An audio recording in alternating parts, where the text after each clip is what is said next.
TC. Great to have you. Great to be with you tonight. I'm Dr. Chris McCarthy with Carolina's Counseling Group, and joining us later is going to be Elaine Liberato Jenkins, and both of us are going to be talking to you about the effects of COVID in the past, present, and future, and how to kind of prepare your kids for the future. So you and I have talked about this before together, either on a Sunday morning sermon or through some talks I did with the youth and the leadership with the teens and the youth department. And so we kind of discussed this already, but let's just review a little bit of what we've gone through. We've talked about how we went through some life quakes, okay? So a life quake is when a disruption occurs in your life to such a degree that you must change the way you're living.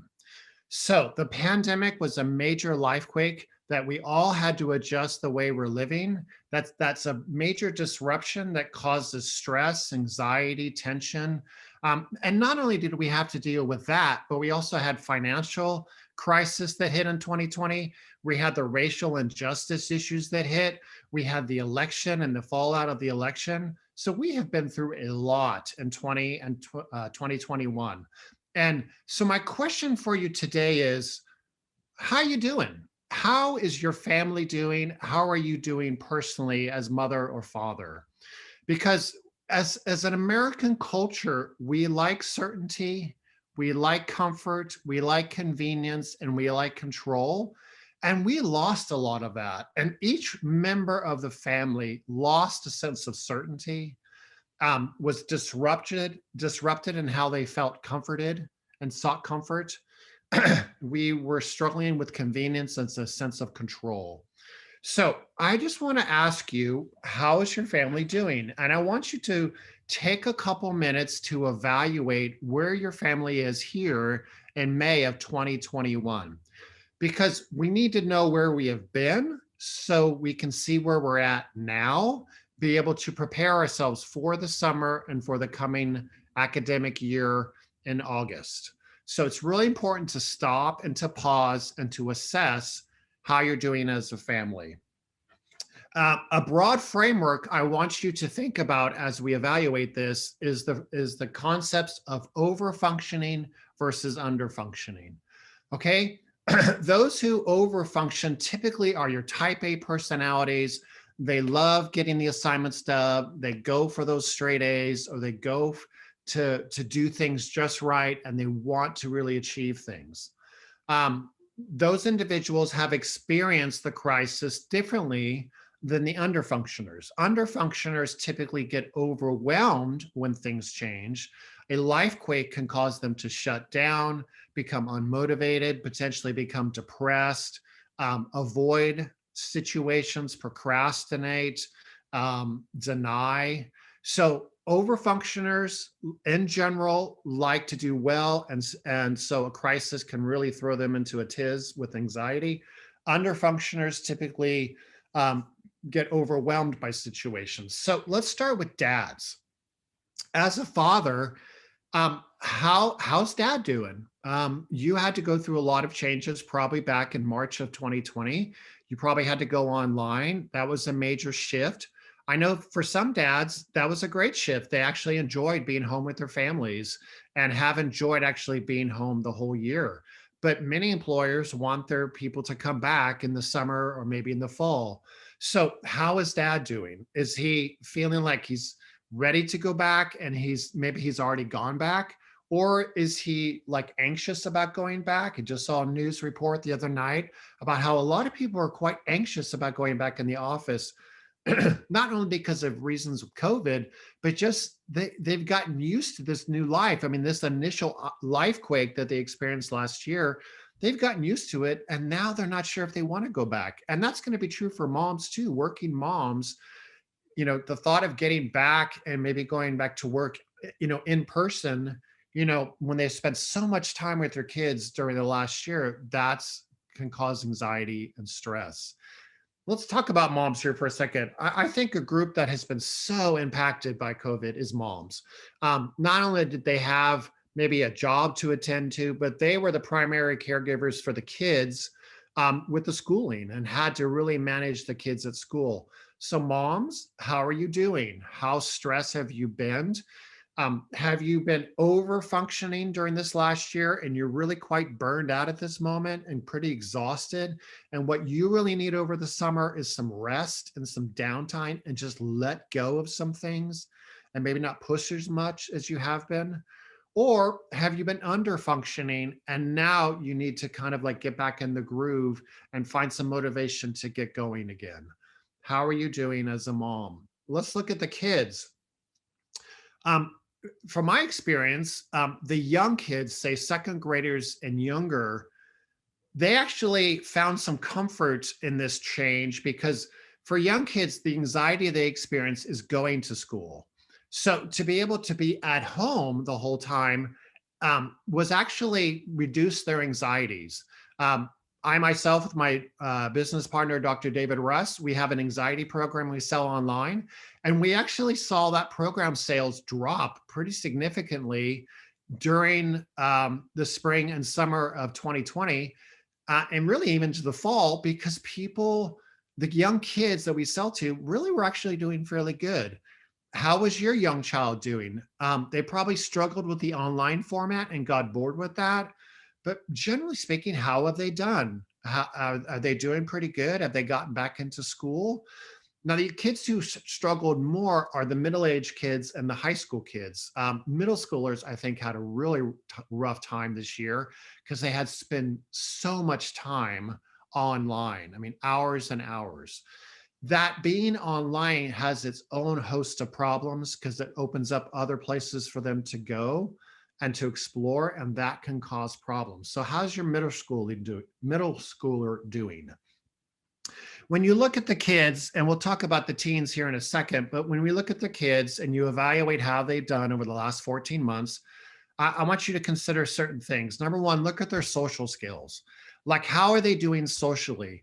Were they able to maintain connections over the last 14 months, or did that really suffer? And they may need some play dates and some additional assistance to get back in the swing of being social. How did they do academically? Are their academic abilities maybe falling behind a little bit? I know Elaine's going to talk about that some, but how are they doing academically and what would be the best way to support them? Maybe they need some tutoring, maybe just some help from you over the summer just to get their skills up a little bit. Evaluate how they're doing academically. Number three, motivation and internal control. This is going to be for your older kids. Have they been self-controlled and managing their own lives, their schoolwork, or have they really kind of fallen off and kind of given up and been very lazy? That is going to need to be worked on over the next several months to get them back and being responsible. You may have to give them some guidance with media use and how they're using their time because maybe they got off track. And then lastly, athletic or artistic abilities. I had a parent say to me today how amazed she is at how much further behind her second child is at the same age as her first child was at that same time, because that second child just has not had the opportunities to grow athletically as the firstborn did. So maybe your child would benefit from some sports camps or things like that this summer. So basically, look at your younger kids, evaluate them, and see where they're at. Now, if we talked about teens here for just a minute, teens' brains focus very much on being connected, novelty seeking, and impulsiveness. So the three kind of characteristics that really dominate a teenager's brain is being socially connected. Some teens did really well with that. And I remember last year, that was a major question and a major thing I was watching for is, have they been able to stay socially connected? Because the ones who did not typically fared worse in their mental health than the ones who did. So make sure your teen is connected and having their social needs met. And I would say more in person now that we can do maybe a little bit more in person than so much online because they've really gotten used to the online format. It's not bad, but it's really not as good as in-person interactions. They love novelty. And so your child's going to naturally seek new opportunities. So you may need to look for some ways to provide some healthy opportunities for them just to grow and to experience life. That could be family vacations or just different trips to different places or different activities with their friends, but they're naturally going to seek these things. Plus, they're going to be impulsive. So the way the pandemic affected them is many of them got anxious and stressed because they weren't able to be as socially connected. Many got depressed with the online format and hated the schooling, format that they had to exist in, especially the middle schoolers. Um, they experienced a big drop in motivation. Their sleep was disrupted, typically because of the online format, because they were spending so much time online, not only in school, but in gaming and things like that. So, signs of problems that your teen maybe has been struggling with, some signs to look for as you evaluate how they're doing is their level of irritability. Are they quite irritable? I really saw this as a problem in January. I had several kids that I worked with had to be hospitalized because they were depressed and stressed and overwhelmed and hopeless about their future. So, how's your child doing now? How's your teenager? Are they coming back to life with the weather getting sunnier and hopefully getting more socially connected? How irritable are they with you and others? Are they lashing out? Are they avoiding and blaming others? Is there a significant drop in their grades that they haven't really recovered yet from? Um, is there issues with their sleep and their sleep schedule as well as their eating? Is there a loss of enjoyment in their life? Personally, in my practice, I'm seeing these things improve and hopefully they'll continue to improve in the summer. But you want to evaluate, how is my child, my teenager, doing compared to, say, January or last year now? Are they naturally starting to get better, kind of get back to themselves, or if they're still struggling? If they're still struggling, they maybe need additional help. Let's talk briefly about teen suicide. The good news is the teen suicide rate was actually less in the last few years, and it was less in 2020 than we thought it would be. We thought it would be a greater issue, but it turns out the numbers are a little less. There were certainly a lot of kids who were thinking about suicide. That number probably increased in 2020. So about 19%, thought of suicide. 16% of teenagers in America made a plan, and 9% attempted. So we never want to see, kids do that, obviously. But if we look at 2020 and the state of North Carolina, for example, just to use one state as an example, there were 3,000 ER visits to the ER for mental health / suicide ideation reasons. So that was an increase. But those kids did seek help. The treatment centers, especially in North Carolina, were jammed, and I still think they're pretty jammed. So it's a sign that we're under stress, but it's also a good sign that the kids are getting the support that they need. In 2020, ages 15 to 19, there were 15 suicides in the state of North Carolina. And then for the age of 20 to 24, there were 37. So we never want to see any teenager lose their life, but when you think of the overall hundreds of thousands of teenagers in at least the state of North Carolina, the numbers have come down a little bit. But the news tends to report on that a lot. It can really stress parents out and teenagers. So just know that, for example, if we saw a percent, if we had, let's say in 2020, 15, and then in 2020, let's say that number went to 17, well, percentage wise, that's a big number. And so they'll focus on the percentage difference, even though the number itself is still pretty low. So that's just a word about teen suicides. Hopefully your teenager's coming out of that and starting to feel more hopeful. But that was a pretty dark time for many teenagers, especially this last winter. How's your teen doing with that? Are they doing better?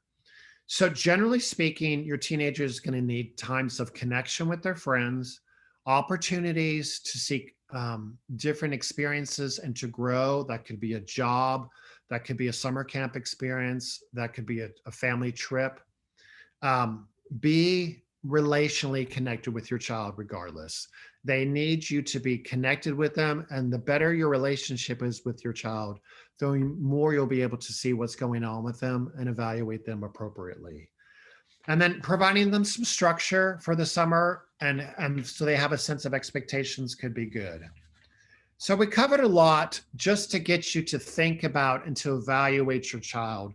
And that's all I want you to do. Now, Elaine's going to give you some more content to think about, But I just want you to think, how are we doing? Because do an assessment of your family to see how everyone's doing. And maybe some kids are doing great and they don't need as much attention, but maybe um, some kids do, or maybe mom and dad need to take a vacation just to kind of revitalize their marriage. COVID and the pandemic has been very hard on marriages. So that may be something to focus on, is the marriages. All right, so we're gonna give this over now to Elaine. And I'm really looking forward to Elaine. I think she has a lot of good stuff to give us. And so there is Elaine. So I'm going to let her introduce herself, and I'm going to step off her time, and then I'll see you back in 15, 20 minutes. Well, thank you so much, Chris, and good evening, TC community. My name is Elaine Liberato Jenkins. I am a wife. I am a parent of two school-aged children, one young adult and one fur baby. I am an active member of the Mecklenburg Community Church, better known as MEC in Charlotte. I serve in our community as an educational consultant and an early childhood mental health professional. I'm also a member of the University of North Carolina at Charlotte School of Education as a professor. And I'm here with you today to share the story of 3.8 million students. These stories are coming from the Renaissance Group. And we know that in the last 14 months, as Chris has noted, there were about 100,000 schools that closed throughout our country. And so that included private schools, rural schools, public schools. So all types of schools were closed, 100,000 to be exact. And so that provided abrupt disruption, like Chris was talking about. There was an interruption to the learning process as we had known it to be. And so what the Renaissance Group studies have found from the fall of 2020 to the winter of 2020, that all students entered in a decline academically. Like Chris noted in his work, I have also noted in my work and on the research that we're talking about here today, that younger children, K through sixth grade, their resiliency was so rich. Their social anxieties were pretty much on a pause. Because for them, the struggles of school is that social interaction and social expectations, and what are those rules of engagement that they're learning for the first time, K through six. However, our seventh and eighth graders have shown a significant decline, in particularly with our reading and our math scores, entering the fall into the winter of 2020. And so the middle school age group, seventh and eighth graders, have really shown the need when it comes to the education process and how that interruption impacted them. We take into consideration their social and emotional wellness into that as well. The expectation of those social rules that they took time to learn, K through six. And so with that now not being present in their lives, the academic part of it in reading and math has shown some significant decline. However, towards the winter of 2020, we showed the data to show that the math scores have kind of grown, has shown some significant growth, where we continue to show some need in reading. So where are we now? We are at the point where it is a legitimate year of growth in education for our children.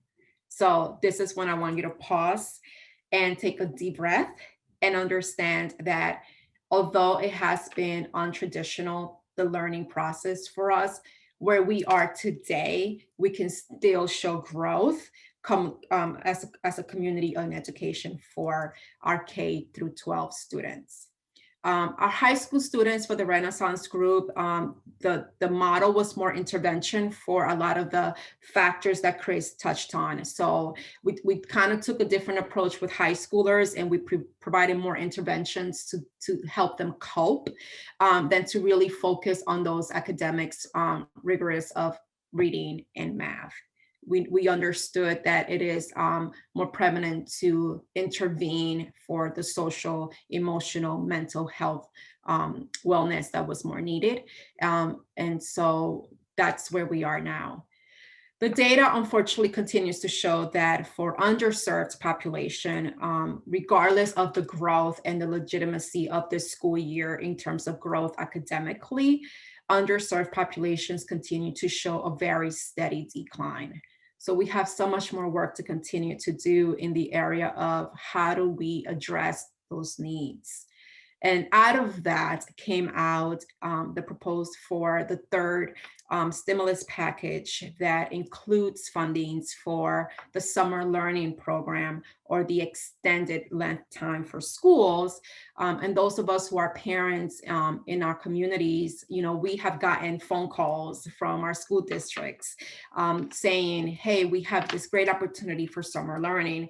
The funds are coming from that, and the funds are there to provide a cushion for our students based on prior data. We have always known that traditionally, going through summer program, you enter the school year with at least a 2 months gain in math and reading. And so based on that, the fundings have become available for the districts to provide the summer learning opportunities. And it's something that might even be here for the next program year. And so how does all this relate to, brain health? So like Chris was, eloquently mentioning, we had this massive interruption in all of our lives. And so there's this impact on social interactions. And then the social buzz of social distancing created these feelings of isolations within all of us, within our children, and ourselves as caregivers and as members of our communities. The impact was also very, very notable in our parenting demands. I know for myself, there was often times where you second guess yourself, and ask yourself, am I doing this thing right? And what is right anymore, right? Because what I knew as a parent before now has changed in what those demands are, out of factors that are out of my control. And what we have also known is that there is some significant goodness that has come from that interruption within our communities, our access to resources as families. We are blessed to be in a community in Charlotte where there are abundances of resources for all types of families, for all types of crises, for all types of assistance that we may need. And with the last 14 months, it has shone the light on what are those resources available to us. We have seen an increase in, memberships in community faith organizations. We have seen innovative ways that people have created, to support students with tutoring. And for most of us, myself included, we have become homeschoolers, right? We have taken control of our children's education, by force, but there is some goodness and some richness in that we can focus on what we really define to be the learning curve for our children, and have brought that into our homes, and it has allowed us to do that. So there is some richness to the chaos that happened to all of us.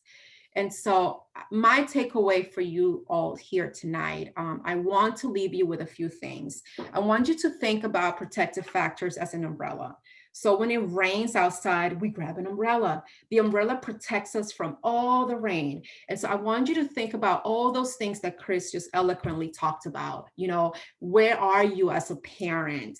Where are you in your marriage? Where are your children in terms of their own lived experience in the last 14 months? And I want you to grab an umbrella. And so I encourage you to grab a piece of paper and a pen. And I want you to be reflective and ask yourself just 3 things, and list one thing within those 3 categories. Okay. So here we go. Grab paper and pen. And here's your question. The first question is, what is your favorite store? a store that you just love to go into. Okay, I want you to put yourself there and think about these next three things. What are the qualities that you find in that store? Is it that you have people that are accessible to help you if you can't find what you're looking for? Is it that it meets your needs and your wants? Is it that it creates a place where you can feel like you're free in your mind? So, what are some of those qualities? And just write one down. And then, how do you feel when you are at your favorite store? Do you feel safe? Do you feel welcomed? Do you feel empowered? And then I want you to notice how do you behave when you are at that store? Do you feel relaxed? Are you more friendlier? Are you smiling more?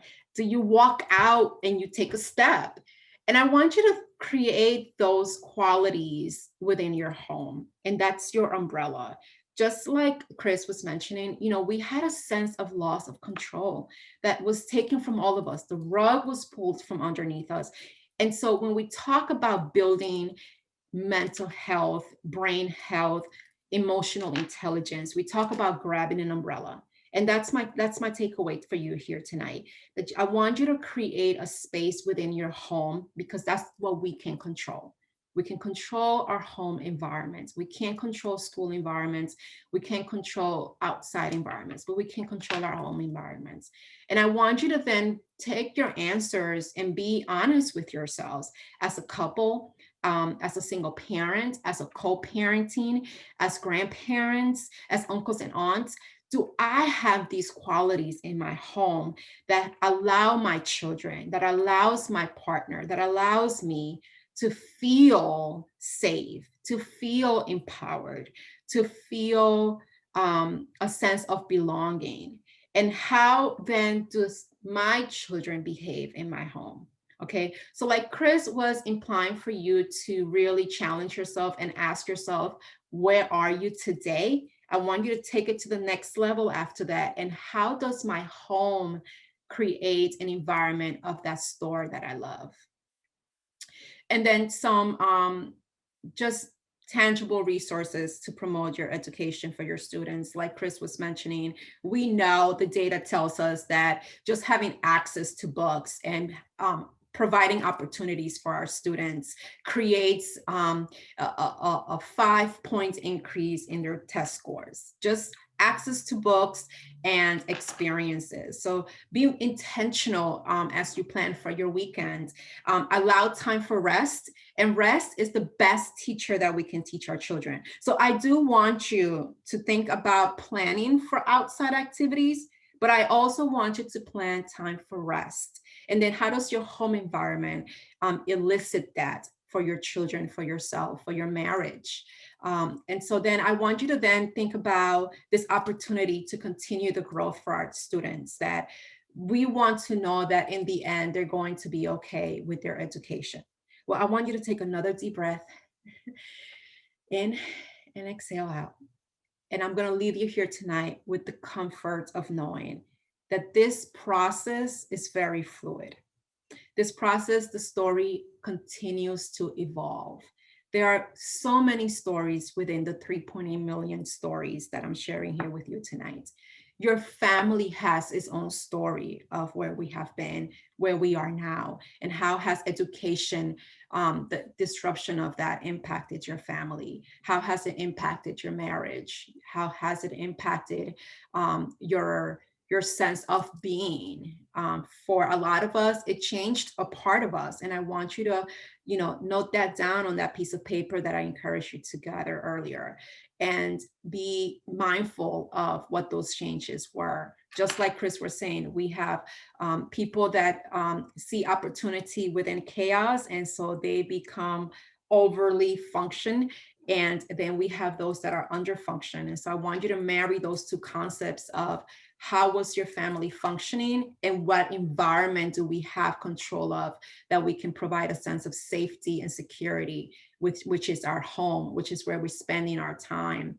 And because we've spent so much time on there is why some of us may be struggling with the idea of leaving our homes, because not all environments can provide that sense of safetiness.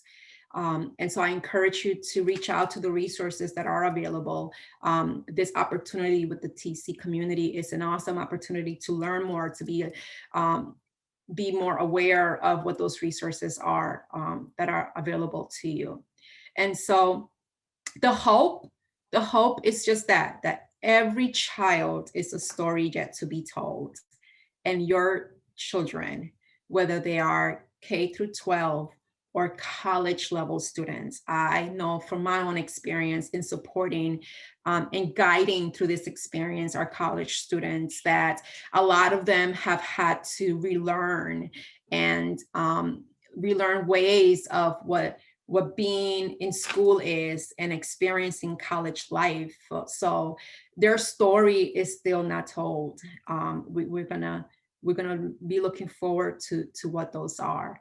And part of the healing process from this experience is to have an opportunity to share your stories. And so when you have a platform, when you have an opportunity, when you are creating those connections again, talk about your experience, talk about how you have come out of that and where are you today.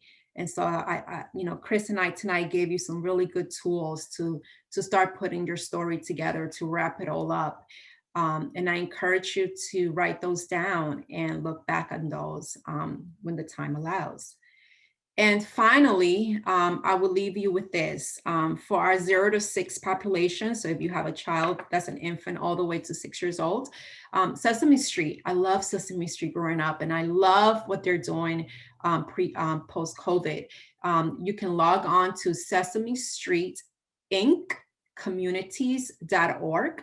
And on there, you have very age appropriate videos from all of our favorite Muppets at Sesame Street that explore all these difficult topics in a very sensitive way. I encourage you to watch those first and then introduce them to your children at their comfort level. We know in early childhood mental health professions that when a child asks you a question, that is the indication to you as a parent, as a caregiver, that they are ready to receive that information. It is then our responsibility to know how to provide that is age appropriate, that is sensitive to where they are with their experiences. And Sesame Street has done a wonderful job to provide us as parents and caregivers and educators. They have a whole series for teachers as well that we are incorporating into the classrooms that explore a lot of the topics and things that we have been feeling. Because as adults, we felt strong emotions during this time, and so have our little ones, our 0 to 6 populations as well. But they are resilient. Resiliency is not a new thing. We have been a resilient community, culture, way of being in America as tradition. And so there's just one more thing to bounce back from. And so I'm hopeful in that some of the resources that and the takeaways here tonight helps you and your family. Thanks so much, Elaine. It's really interesting. Both Elaine and I are talking pretty much about how your nervous system is doing. That if there's something in your body called the autonomic nervous system, and the autonomic nervous system basically is you interacting with your environment. It affects your emotions, it affects your cognitions, it affects your body. And so basically what we're asking you to evaluate is, how's that doing? How's that doing individually?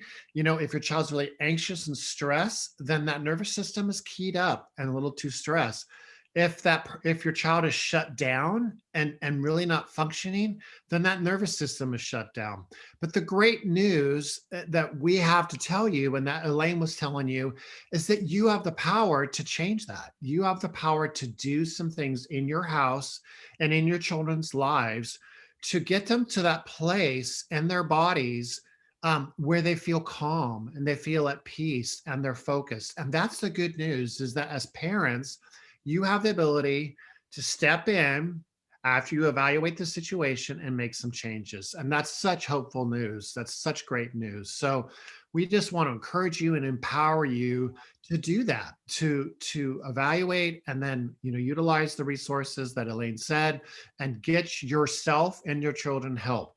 Now, as parents, we tend to focus on our kids, but both Elaine and I said to you, you've got to practice self-care and you've got to look at yourself and you've got to look at that partnership and that marriage of what's happening there, because that leads the system, that creates the emotional environment for the kids to live in. So don't underestimate the power of your own life and the effect on the kids and your marriage or your partnership in that. Okay. So just be mindful of that.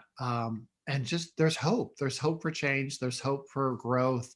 There's hope that God's going to use this to bless every member of the family, even though it was stressful to begin with. Correct. Yes? Yes, definitely. Yes, we grow through conflict. Yes, we do. We really do. We So really do. So the more we resist it, the more it breaks down those nervous systems. yes, But that's right. yes, but when we accept and we realize and acknowledge our own internal feelings and how does that manifest itself within our homes and our relationships, we teach that to our children. And when Yes. we can't teach our children to own those emotions and label those emotions because we can't do that for ourselves, we create a lot of chaos within our control. Yeah. I mean, studies have shown that just simply teaching your child to say, I'm disappointed, Yes. helps them so much. Just teach your child when they're frustrated or angry, like literally in the beginning, have them repeat back to you, I'm disappointed. I'm disappointed that play date fell apart. I'm disappointed that I can't see my friend. I'm disappointed, that I have to do tutoring or do some work. Yes, that's Yes. right. And for those who don't have that language yet because they're younger, then you identify those emotions for them. Chris, you look like you're very upset right now because you're crying a lot, Right. right? Or, you look like you're really angry because you're kicking that toy. And so when they don't have the language yet, but they grow up learning and hearing those emotions that are labeled for them, when they do acquire those language, then they'll be able to say, Chris, I'm so disappointed. Mommy, I didn't want to share my toy. And it's okay if they don't want to share a toy, right? Right. That there's a lot of opportunity in not having to share a toy that Right. we can offer our children. So, right. And so teaching your children that language of emotions is so helpful for them. So just doing that alone will help calm their nervous system and help them. The nervous system gets triggered, but it's about how well it recovers and kind of gets back to a healthy place. And so that's what you're helping your child with, is to get to that place where they can recover. They're going to get triggered. We all get triggered. Parents get triggered and so on. It's about that recovery that we're working on here to help your child recover from short-term things as well as the long-term thing here of the pandemic. Yeah. And just like I mentioned, we grow through conflict, but when we remain in conflict, then we are prolonging that recovery period. And that's when we create more behavioral challenges, the stress on our brains and that nervous system remains on reactive, Yes. constant instead of responsive. Okay. So when I asked of how do you behave, be mindful of your behavior when you are at your love store. That is the response. Are you reacting or are you more responsive? And so we want our children to have more responsiveness within our environments than reacting to. And if you're finding that your children are always more prone to react to a situation, then we want to evaluate that recovery period with these tools that we left with you tonight. Well, good stuff. We hope you're able to take some notes and to be able to apply this to your household. So we're thankful for the opportunity to have been able to join you tonight.